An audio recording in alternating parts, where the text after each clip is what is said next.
some honey-based ones.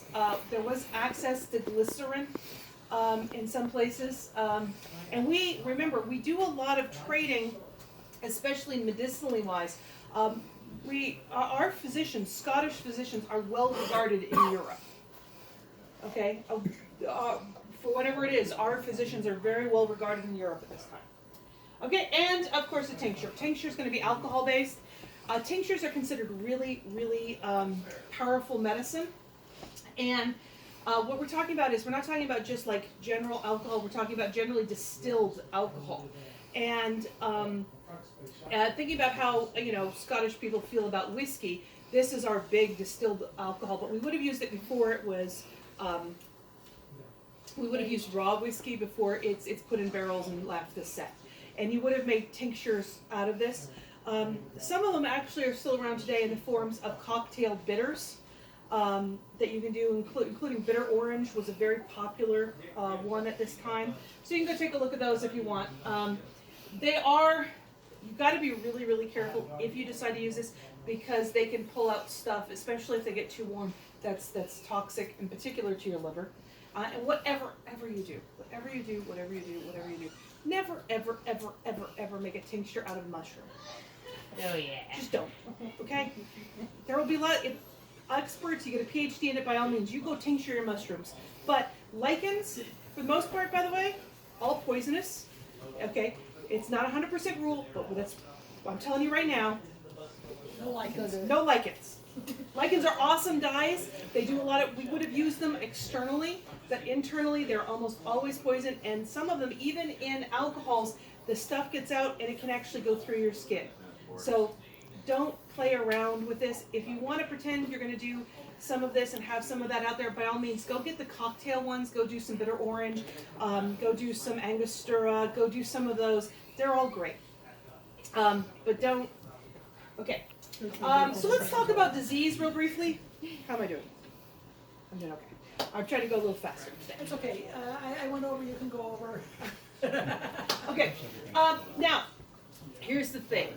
We do know about the Black Plague. We're not that scared of the Black Plague. Because for the most part, we're the people who survived it.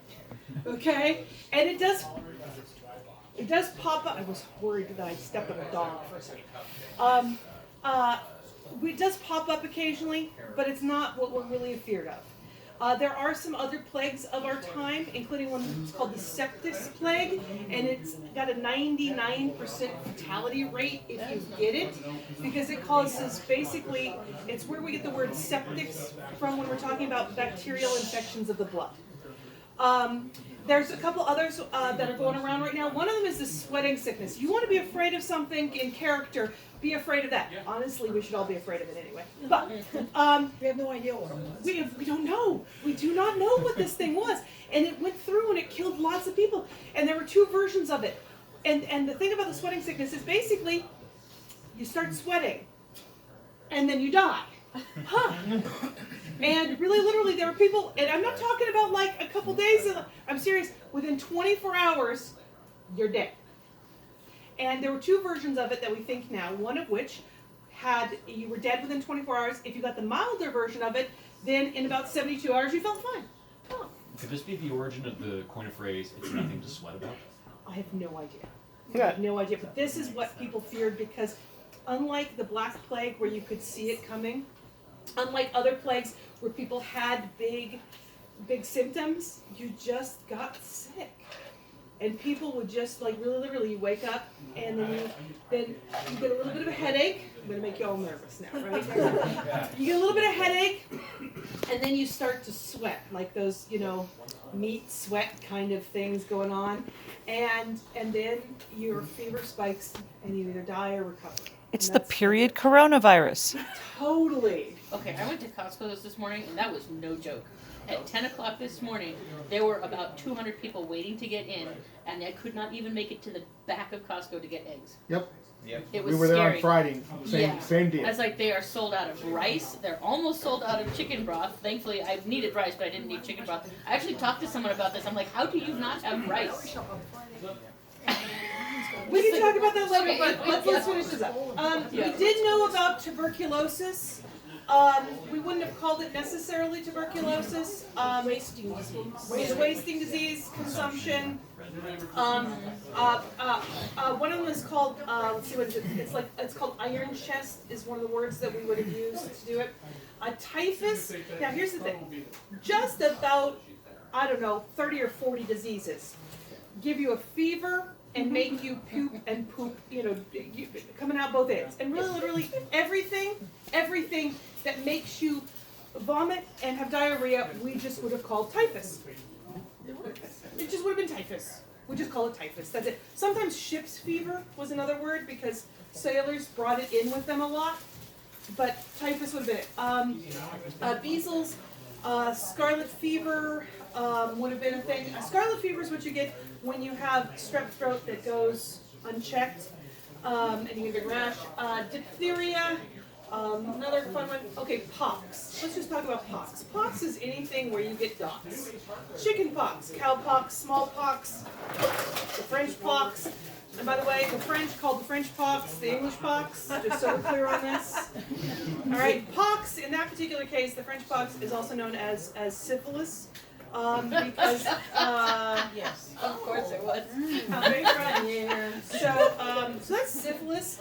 Now, however, strangely enough, syphilis was not the most feared venereal disease of the age. Took a long time to die from. There's a Genital small warts. child rattling that gate. Okay. Okay. Genital warts were the biggest, STD concern of the age, and people were very worried about it. And there's all kinds of recipes for soaks, so you can go soak your parts. Go get, I got a decoction for you. I'm sure there were some fomentation. However, so this was out there. There's this great story about this one guy who got genital warts on the head of his penis in the shape of a cross. So he decided to go and join a monastery over in Flanders, and so on the continent. And really, literally, on some saint's day, they would come out and people would come and touch the cross. Anyway, so I love that. I just watched that just settle in across the river, like a wave. Leprosy was becoming less common, but it still was there. We weren't quite as afraid of it as they were earlier because we found some things that actually treat it pretty well, because leprosy is a bacteria. The egg is any kind of flu or cold. If you've got that, you would have called it the egg or ague, or there's a couple different ways to say it. The flux, generally this was actually referred to as when you have diarrhea. This was the bloody flux as well. Sorry, it should be an X, not a Z. But, and we did know about cancer. We did not know, because they did do sometimes weird autopsies, especially starting about now. But we did know about cancer, especially external tumors and things like that. And the clap, gonorrhea. We would have called it some sort of, generally, we would have referred to it as, it was called the clap in our period as well, because one of the treatments for it was for a guys were the ones who got the treatments, to stand like this, and the physician would go to get the stuff out of the penis. That's why it's called that. In case anyone's curious. I was never curious, but I've now known. So, okay, so, all right, I did that. So anyway, what I want to hopefully give everybody are some words to talk about, and a reminder that we perceive of our health as very important. We spend some time thinking about it. And that it's a balance of those four humors with a little bit of sympathetic magic, with a lot of religion thrown in. That we don't believe in little mystical things that make us sick. If your knee hurts, you treat your knee. If your head hurts, you treat your head. But we did actually have a reasonably high level of medicine. A lot of our stuff did work, but we don't have antibiotics. We don't have antivirals. We don't have, and some of the stuff that we use to treat the pox, honestly, the most common treatment for syphilis of our day is mercury. Now, there's, I I focus mostly on this, but there are other things to just briefly talk about. Some of these herbs that we use for medicine also make dyes. And so if you have somebody in your life who is suffering from one of these conditions, you might dye up thread with it and then embroider it in as a way to try and prevent it. It's that sympathetic magic kind of level coming in. Using those dyes. In particular, lady's mantle was used to treat all kinds of female complaints.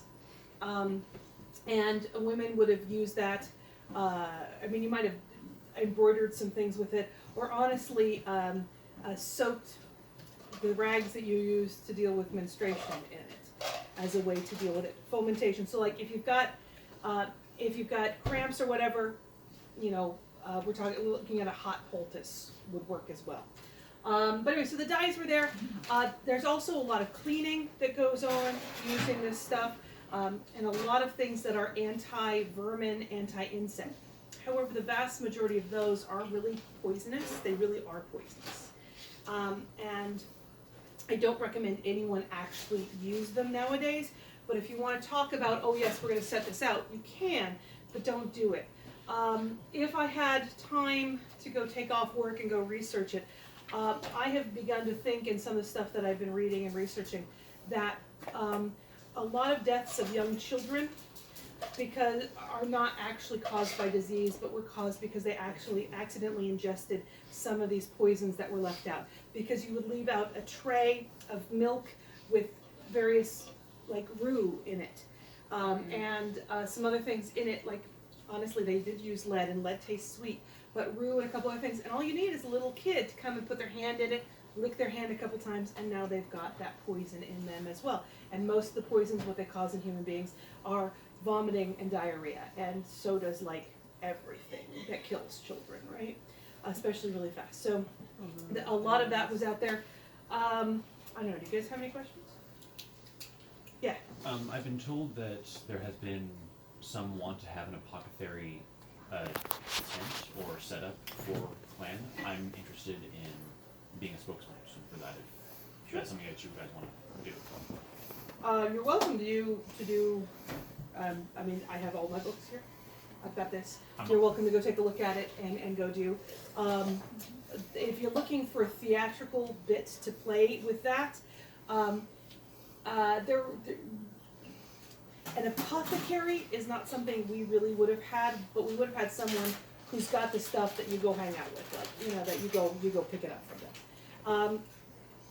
Yeah. There is a book called Father Cadfield's Garden, and it's period to our time, and they have recipes in there, and they describe what he's planting in various places in his garden. And we might be interested in looking at that. We traveled from Scotland to England. We're not at home. So we wouldn't travel with a whole apothecary store. Right. Well, this is really good too. It's called Healing Threads. It's traditional medicines. The second half of it is all just recipes. If you guys are interested in knowing a few that we would have used a lot of, I mean, I can give everybody a copy of the actual handout with all the plants on it to talk about, like almond, angelica. Oh, we loved angelica. Anything that's named for a saint. St. John's wort was given, which we use and now know. Betony was used to treat a lot of psychological disorders.